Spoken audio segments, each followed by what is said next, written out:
جو شخص علم نہ سیکھے وہ عبادت اور ان کے ارکان ٹھیک طریقے سے ادا نہیں کر سکتا۔ امام محمد غزالی۔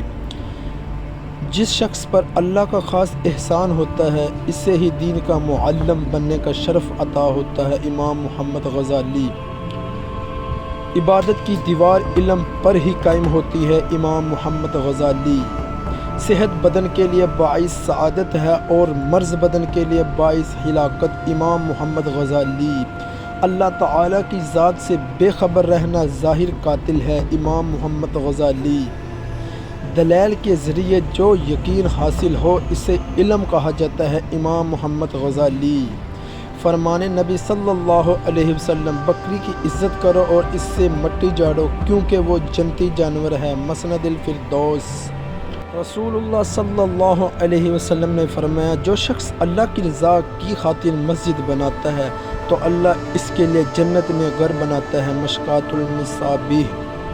رسول اللہ صلی اللہ علیہ وسلم نے فرمایا، ایمان کے 4 شعبے ہیں، ان میں بلند ترین اور سب سے اعلیٰ شعبہ لا الہ الا اللہ اور سب سے ادنا شعبہ راستے سے تکلیف دہ چیز کو ہٹانا ہے۔ مسند احمد۔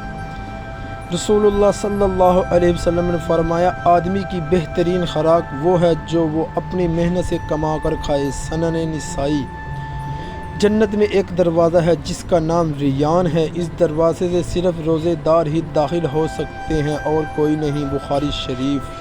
رسول اللہ صلی اللہ علیہ وسلم نے فرمایا، میری امت کے لوگوں میں اس وقت تک خیر باقی رہے گی جب تک وہ افطار میں جلدی کرتے رہیں گے۔ صحیح بخاری۔ رسول اللہ صلی اللہ علیہ وسلم نے فرمایا، روزہ دار کے منہ کی بو اللہ کے نزدیک کستوری خوشبو سے بھی زیادہ پسندیدہ اور پاکیزہ ہے۔ صحیح بخاری۔ رسول اللہ صلی اللہ علیہ وسلم نے فرمایا، جب تم میں سے کسی شخص کو کوئی مصیبت پہنچے تو وہ میری مصیبت یاد کر لے کیونکہ یہ سب سے بڑی مصیبت ہے۔ السلسلہ الصحیحہ۔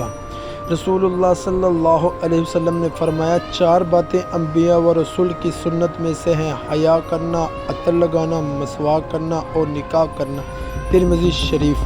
رسول اللہ صلی اللہ علیہ وسلم نے فرمایا، سب سے بڑی زیادتی یہ ہے کہ آدمی ناحق کسی مسلمان کی بے عزتی کرے۔ سنن ابو داؤد۔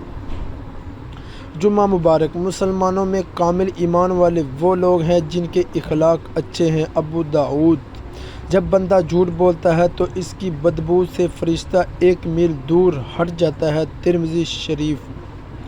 وہ شخص جنت میں نہیں جائے گا جس کا پڑوسی اس کی آفتوں سے محفوظ نہیں۔ مسلم شریف۔